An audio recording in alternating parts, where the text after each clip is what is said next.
It's not all about your wallet. It's the perfect time to be transformed. I'm Mike Morrison with 2 minutes of insight and inspiration. Welcome to 2 Minute Transformation. The Old Testament law required sacrifice to be made for everything from giving of thanks to remission of sin. No amount of sacrifice was adequate, however, in meeting the law's requirement for atonement, and so God wraps himself in human flesh and satisfies to the fullest what his own holy law demanded. But sacrifice didn't end at the cross, at least it wasn't supposed to end. While the blood offerings are no longer necessary, Jesus taught a great deal, as did the apostles who followed him, about the discipline of giving.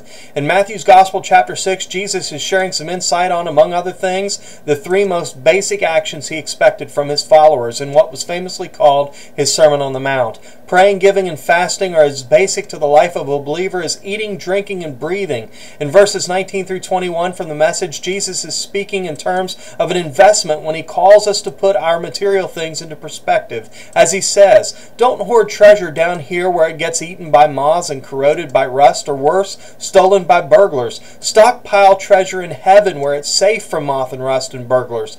It's obvious, isn't it? The place where your treasure is the place you'll most want to be and end up being. Now let me say to you today, this isn't so much about your dollars as it is your desires. What do you value? What is it that you treasure most in your life? Jesus is saying here to put it in perspective and invest yourself in the kingdom. He didn't prohibit his followers from having material possessions or even enjoying material things, but he does forbid materialism and the selfishness of extravagance that ties people to this earth. But it goes far beyond that. Your treasure is anything you give value to: your time, your abilities, your hobbies, your interests, hopes, dreams, desires, and yes, even your money. All of these can be invested in the kingdom, and Jesus commands it. If these things are all or mostly spent up on worldly things, you might want to consider diversifying your investment portfolio so you can be transformed.